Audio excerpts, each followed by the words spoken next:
The Lion and the Mouse. Once upon a time, there lived a lion who ruled the forest. One day, after eating his meal, the lion fell asleep under a tree. A little mouse saw him and thought it would be fun to play on him. He began running up and down the sleeping lion. He ran up the tail and slid down the tail.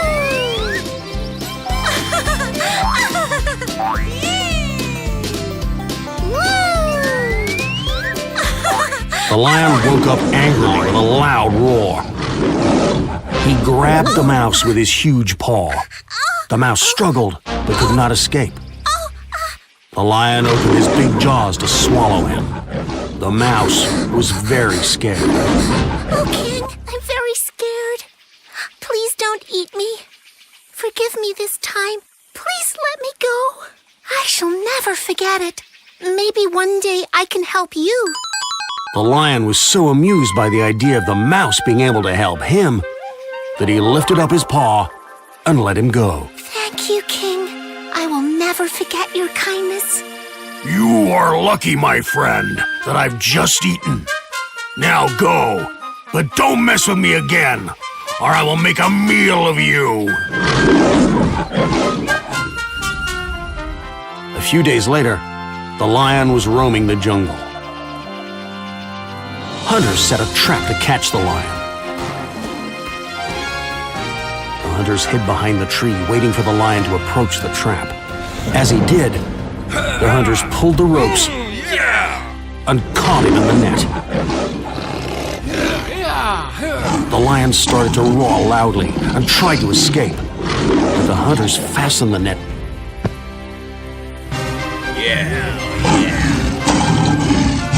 They went back to the village to bring a cart to transport the lion. The lion was still roaring loudly. All the animals, including the mouse, heard the roar. The king is in trouble. I must return the favor. He soon reached the lion. Don't worry, my king. I will set you free. He climbed up the trap and used his sharp little teeth to bite through the ropes.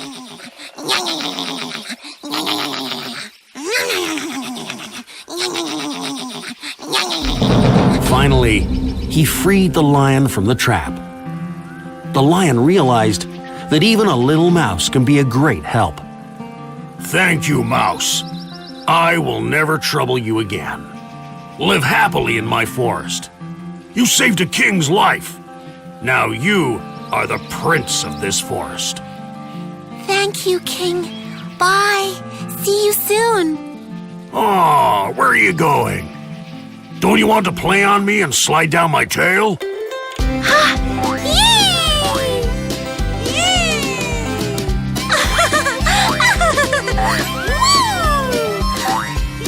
The mouse started jumping on his back and sliding down his tail.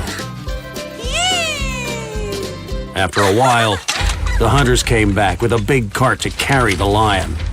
The lion and mouse saw them and started running towards them. The lion gave a big roar. The hunters were terrified and ran away back to the village.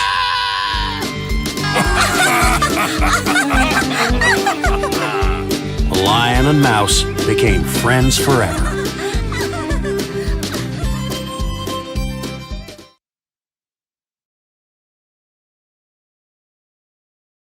Maya the Bee. Once upon a time, deep in the forest, there was a honeycomb on a tree. It was an important day for everybody inside, for today was the day when the babies would hatch. But this is a story of someone special. My eyes burn. Why is it so dark in here? Wow! This is the story of Maya the Bee. Come on, bring them out. Hold your places now. You will be named Maya. Maya. Wait, why, Maya?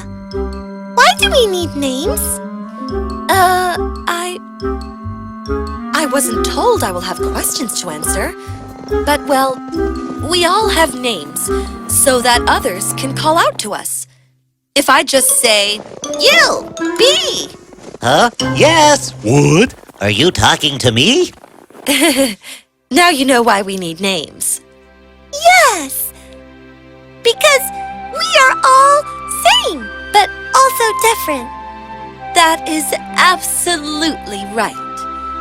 That is some good buzzing thought, Maya. Come on, everyone. Follow me outside. Wow! Maya was in awe. It was like being inside a shiny golden balloon. All the bees were busy with their work. Some were cleaning the walls of the beehive. Some dropped pollen into something that looked like a diamond. Some were simply walking in a line. Well now, you all will be assigned work. The ones cleaning the walls are the cleaners. Then we have the collector bees, the worker bees. Why do we all have to work? What kind of a bee are you? Bees don't ask questions. Oh, don't be so rude, Julian. She's just a child. Maya, we have to work because if we don't, we all will be very confused and useless. If the cleaners don't clean, then the beehive will get dirty. If the collector bees don't collect nectar, What is nectar? honey is made out of the nectar from the flowers. There! You see them? They are the collector bees. They bring back nectar from the flowers, and then the worker bees make honey out of it. The collector bees bring nectar from the flowers, but how do they carry the nectar? Oh, you sweet little child. In their honey stomach, of course. We all have one. Oh, is that where I feel hungry right now? Oh, not at all. That's your food stomach. Ugh. If we keep entertaining her, we will be stuck here all day. Why can't we be standing here all day? Days passed. All the newbies were given different jobs. Some cleaned the beehive from the inside. Some cleared the dry leaves outside. Some collected nectar from flowers. Some guarded the hive against predators. Everyone had a fixed place, except for Maya. She always saw things differently.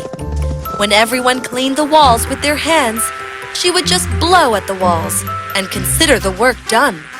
And when the bees would walk in a line, Why are you troubling me? Oh, everyone is worried that I can't find my place. So I am trying to see if I can walk like you do. Well, you are doing it absolutely wrong. But you are you and I am me. How can I walk the way you do?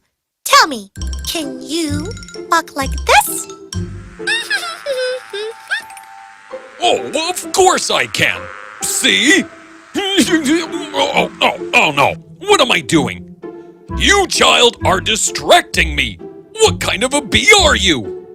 Oh no, I am left behind. Cassandra, the worker bee, and even the queen herself could not place Maya anywhere. She would just look at everything in awe and ask a lot of questions. What's on your head, Big Bee? You can't talk to the queen like that. I am so sorry, Your Majesty. Tell me, Maya, why can't you work where we want you to?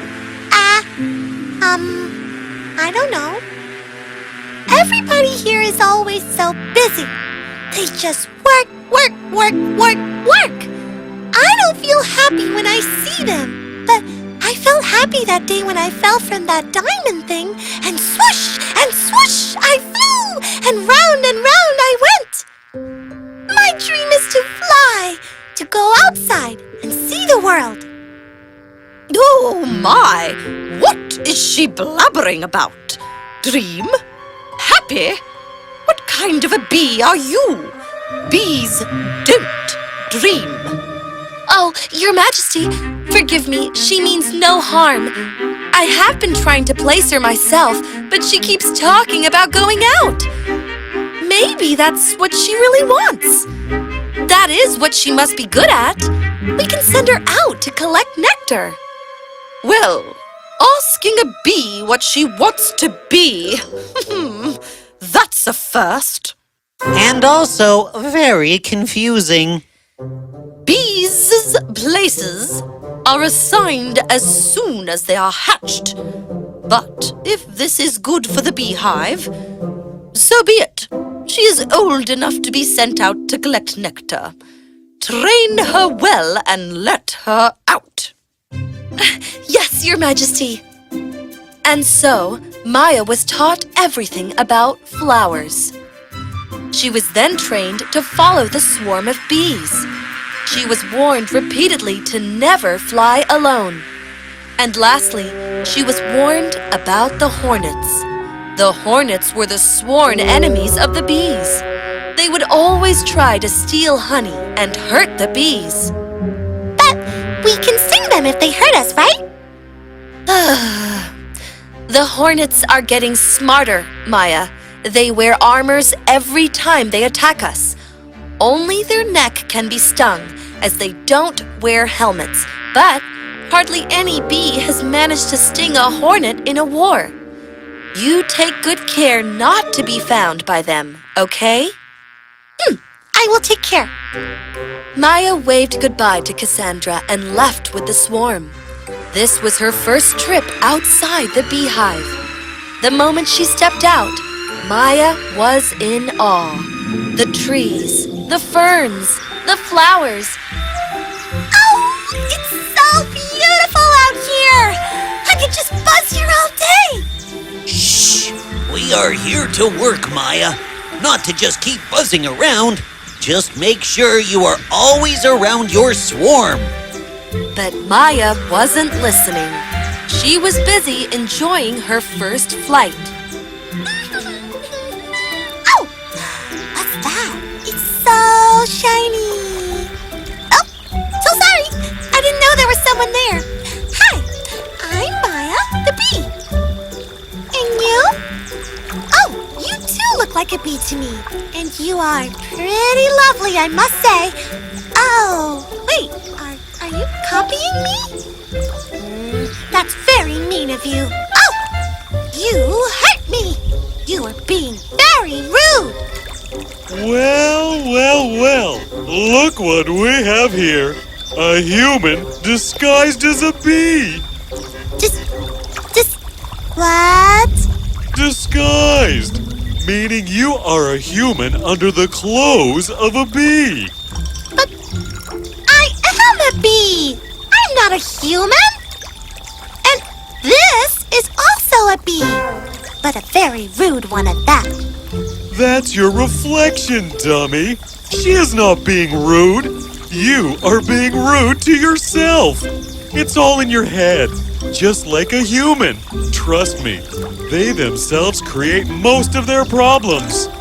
Anywho, what are you doing here? Oh, I am being rude. Ahem. My name is Maya. Maya the bee. I know. I heard you when you introduced yourself to yourself before. Oh, right. Actually, I was out with my swarm to collect honey. Oh no! My swarm! I got away! They're all gone! Wait a minute. You lost your way while you were with your swarm? What kind of a bee are you? What will you do now? Oh, I don't know. I will collect some nectar and find my way back home, I guess. Well, there is a good bunch of juicy flowers over there. You can try. Aw, it's so kind of you to help me out. Thank you, Mr. Grasshopper. The name is Hopper. Flip Hopper. Oh, of course. Flip Hopper. Thank you. Maya collected all honey she could and buzzed her way back home. She flew through the tall trees and bushes, and yet it was a long way to go. Oh, I am tired. Maybe I can rest somewhere for a while. I can keep flying later. Just then, little Maya was looking for a flower. Ah! Oh, let me go! Let me go! Not so soon, you little bee. Queen is going to be so happy with me. Us! Us! She is going to be so happy with us! We found a cute little bee. Don't call her cute, you idiot! She is our sworn enemy! Oh, you are right. That little ugly bee with cute eyes. Let's just go. The hornets locked up Maya in a small room. Maya was very scared and tried to run away, but failed. What do I do now? Shh! This is a very secret plan, okay? Listen, we are going to teach those bees a lesson tomorrow. Oh, should I carry my red pen? What? No, not that lesson. We are going to attack their beehive tomorrow. Be ready. Oh, what to do about the one we caught? We will see what to do about her tomorrow morning. Come on now, let's go and help the guards. The hornets were not aware that Maya was listening to their plan. No, they're going to attack my hive. No, I cannot lose hope. I have to save my family.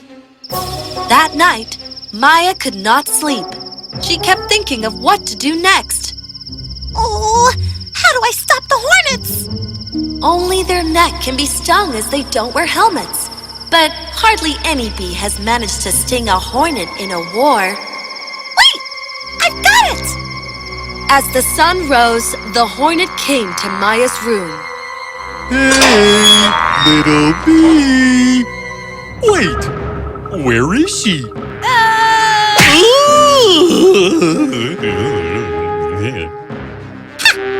That's what you get for calling me ugly. I have to warn the queen. Maya flew as fast as she could and reached her hive. She narrated the whole incident to the queen. Oh, no! Quickly, alert the guards. We have to stay prepared. The hive was now ready for the attack. When the hornets came, the bees attacked with full energy. They flew from above and stung the hornets' necks. Maya had taught the bees well.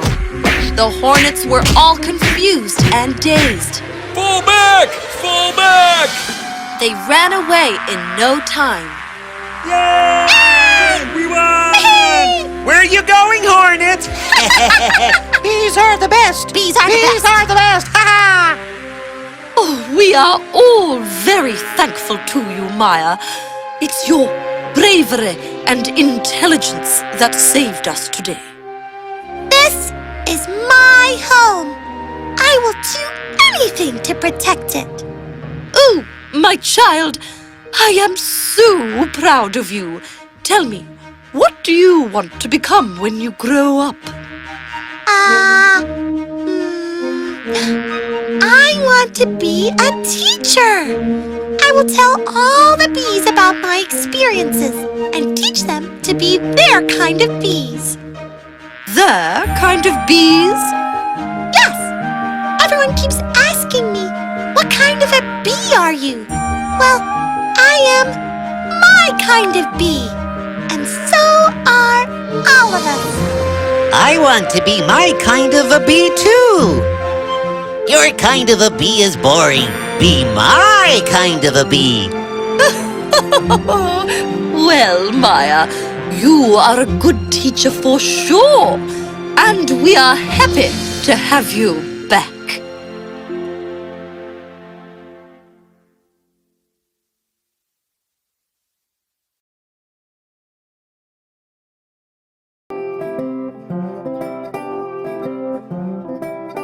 Once upon a time, there was a papa bear, a mama bear, and a baby bear who lived in a small cottage in the jungle. and there was a little girl named Goldilocks who lived with her family.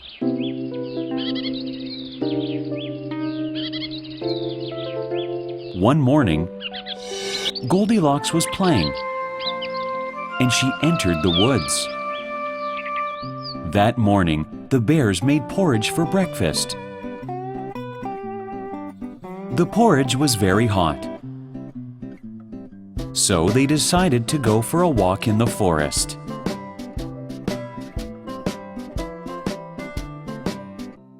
While walking through the woods, Goldilocks came across a house with a huge door. She was very eager to go inside. She went ahead and knocked on the door. Hello? Is anybody in there?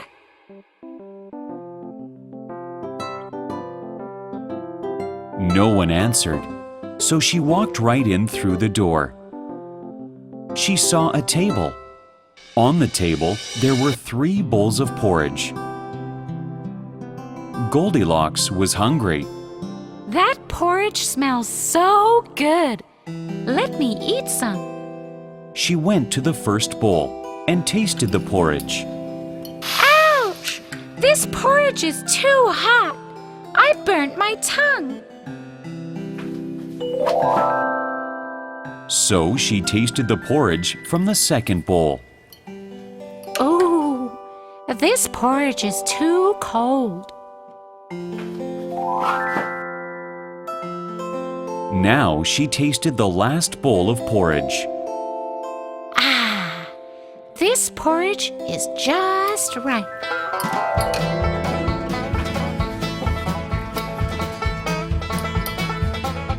After having breakfast, she was feeling a little tired. So she walked into the living room where she saw 3 chairs.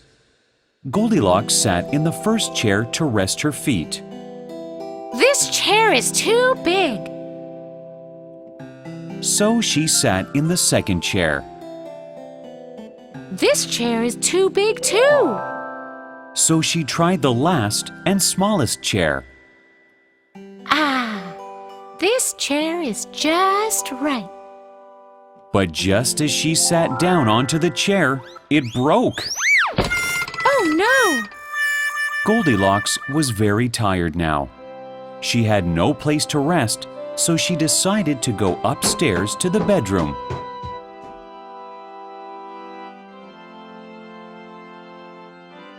She laid down on the first bed. This one's too hard for me. Then she laid on the second bed. Oh, this one's too soft. Then she laid down on the third bed. Ah, this one is just right. As she was sleeping, the 3 bears came home.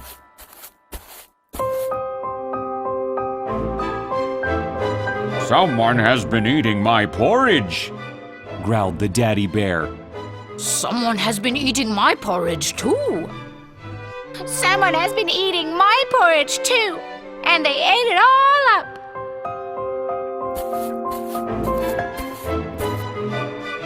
Someone sat on my chair.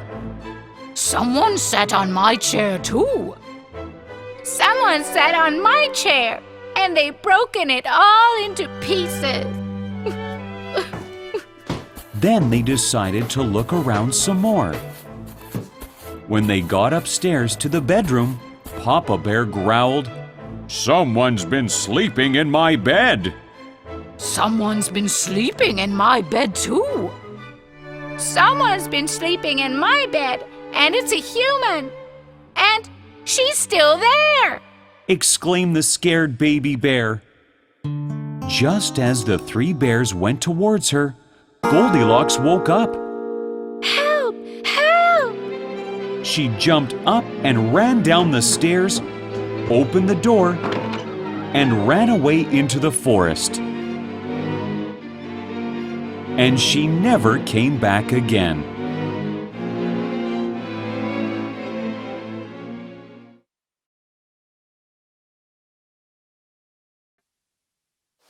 Once upon a time, there lived a king who owned the most special apple tree in the world. The tree bore apples made of gold. Every day, the gardener would count apples and hand it over to the king. An apple is missing. The king was angry when the gardener informed him about the missing apples. The thief will not be spared. That night, the gardener put his eldest son on the security of the apple tree. But around midnight, the eldest son fell asleep. Next morning, again, one apple was missing. I will post my second son on the security duty today. Night fell, and the second son of the gardener too fell asleep around midnight. Next morning, again, one apple was missing. The third and the youngest son of the gardener offered to guard the tree that night. Come on, apple thief. Show yourself. As the clock struck 12, he heard a rustling noise in the air, and a bird came flying that was of pure gold. And as it was snapping at one of the apples with its beak, the gardener's son jumped up and shot an arrow at it. But the arrow did the bird no harm, only it dropped a golden feather from its tail, and then flew away. The golden feather was brought to the king in the morning, and the council was called. Everyone agreed that it was worth more than all the wealth of the kingdom. One feather is of no use to me. I must have the whole bird. Who is brave enough to bring me that golden bird? The gardener's eldest son took upon this task. Bravo! And the eldest son set out to find the golden bird. And when he came to a wood, and by the side of the woods he saw a fox sitting, so he took his bow ready to shoot at it. Do not shoot me, for I will give you good counsel. I know what your business is, and that you want to find the golden bird. So? Hear me well. You will reach a village in the evening.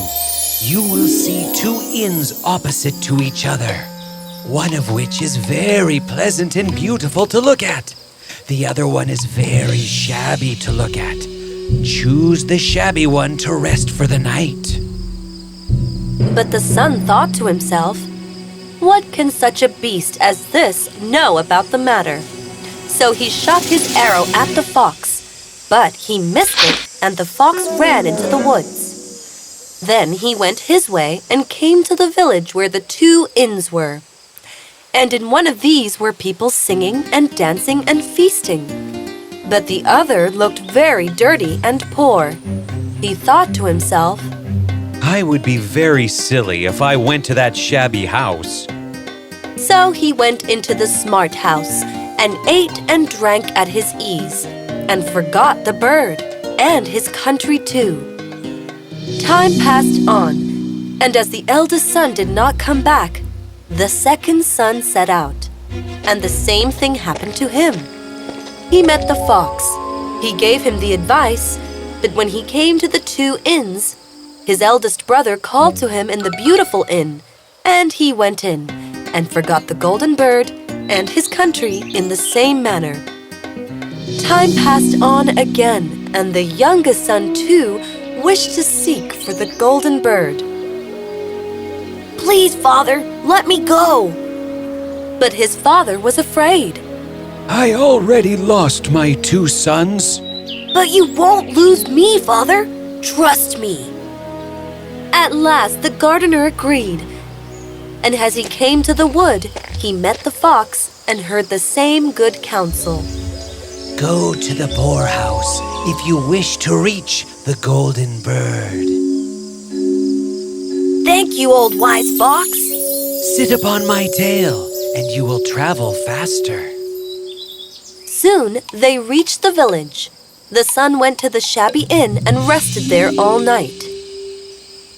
In the morning came the fox again with another good advice. Now go straight forward till you come to a castle, before which lies a whole troop of soldiers fast asleep. Take no notice of them. Go into the castle, and you will find a room where the golden bird sits in a wooden cage. Close by it stands a beautiful golden cage. But don't try to change the cage, otherwise you will repent it. Then the fox stretched out his tail again, and the young man sat himself down and reached before the castle gate. And the son went in and found the chamber just as Fox had told him. It will be a very droll thing to bring away such a fine bird in this shabby cage. But as soon as he opened the door to change the cage, the bird let out a loud scream, alerting the sleeping soldiers. He was taken prisoner. The next morning, the court sat to judge him, and when all was heard, it sentenced him to die. Oh, merciful king, please spare my life. You will be spared on one condition. Bring me the golden horse, which could run as swiftly as the wind, and I will spare your life and also give you the golden bird. He set out on his journey when his friend the fox met him. You see now what has happened on account of your not listening to my counsel? But you are a good lad, hence I will still help you. To find the golden horse, you must go straight on till you come to the castle where the horse stands in his stall. By his side will lie the groom fast asleep and snoring. Take away the horse quietly, but be sure to put the old leathern saddle upon him, and not the golden one that is close by it. All went right, but when the son looked at the horse, he thought, I will give him the golden saddle. I am sure he deserves it. But as he took up the golden saddle, the groom awoke and cried out loud. That all the guards ran in and took him prisoner, and was sentenced to die. But he pleaded again. If you manage to bring the beautiful princess to me, I will spare your life, and you can also have the bird and the horse. Then he went his way and again met the old fox. If you had listened to me, you would have carried away both the bird and the horse. Yet I will help you once more. Go straight on, and you will arrive at a castle. Go up to her and give her a kiss. At midnight, the princess goes to the bathing house, and she will let you lead her away. But take care, you do not suffer her to go and take leave of her father and mother. As they came to the castle, all was as the fox had said. At midnight, the young man met the princess and gave her the kiss. And the princess agreed to run away with him. But she begged with many tears that he would let her take leave of her father. At last, he consented. But the moment she came to her father's house, he was taken prisoner again. You shall never have my daughter, unless in 8 days you dig away the hill that stops the view from my window. Now this hill was so big that the whole world could not take it away. And after 7 days, and had done very little, he sat there hopeless when his friend, the fox, comes there to help him again. Go to sleep. I will work for you. And in the morning the hill was gone. The happy king gave his daughter to him, and away went the young man and the princess. And again he met the fox. You can have all three, the princess, the horse, and the bird. Really? But how? Listen carefully. Go to the king and give him the princess. Then he will be very joyful, and you will mount the golden horse and put out your hand to take leave of them. Shake hands with the princess last. Then lift her quickly onto the horse and gallop away as fast as you can. Then go to the castle where the bird is. I will stay with the princess at the door. Show the horse to the kind horse, and he will bring out the bird. and say that you want to look at it to see whether it is the true golden bird. And when you get it into your hand, right away. Everything happened as the fox said. Thank you, dear friend, for your good counsel. I am indebted to you. If so, then pray kill me. What? I will do no such thing. You are my friend. Okay, it is your wish, but I will give you good counsel. Beware of two things on your way back. Ransom no one from the gallows, and don't sit down by the side of the river. He rode on with the princess, till at last he came to the village where he had left his two brothers. And there he heard a great noise and uproar. He saw two men are going to be hanged. Curious, he went nearer and saw that the two men were his brothers, who had turned into robbers. Take away all my money, but spare my brothers. After rescuing his brothers, they all came to the woods where the fox first met them. And the two brothers said, "Let us sit down by the side of the river and rest a while to eat and drink." So agreed, forgetting the fox's counsel, sat down on the side of the river. And while he suspected nothing, they came behind and threw him down the bank, took the princess, the horse, the bird, and went home to the king, their master.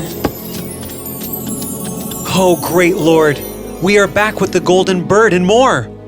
All this we have won by our labor. Then there was great rejoicing made, but the horse would not eat, the bird would not sing, and the princess wept. The youngest son fell to the bottom of the river's bed.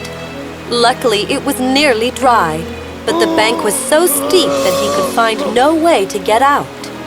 Then the old fox came once more to his rescue.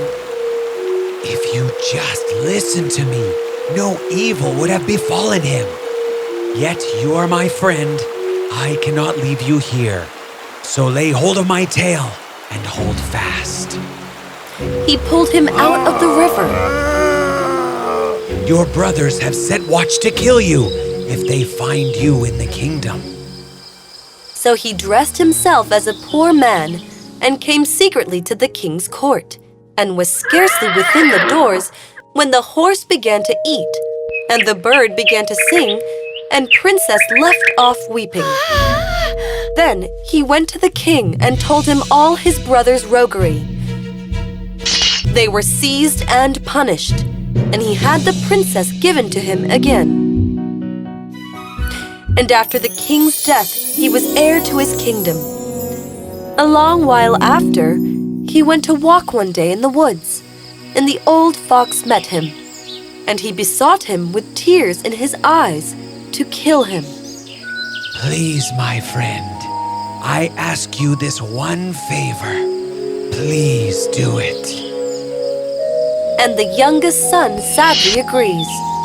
As soon as the fox was killed, it was changed into a man. And as it turned out, the fox was the brother of the princess, who had been lost a great many years.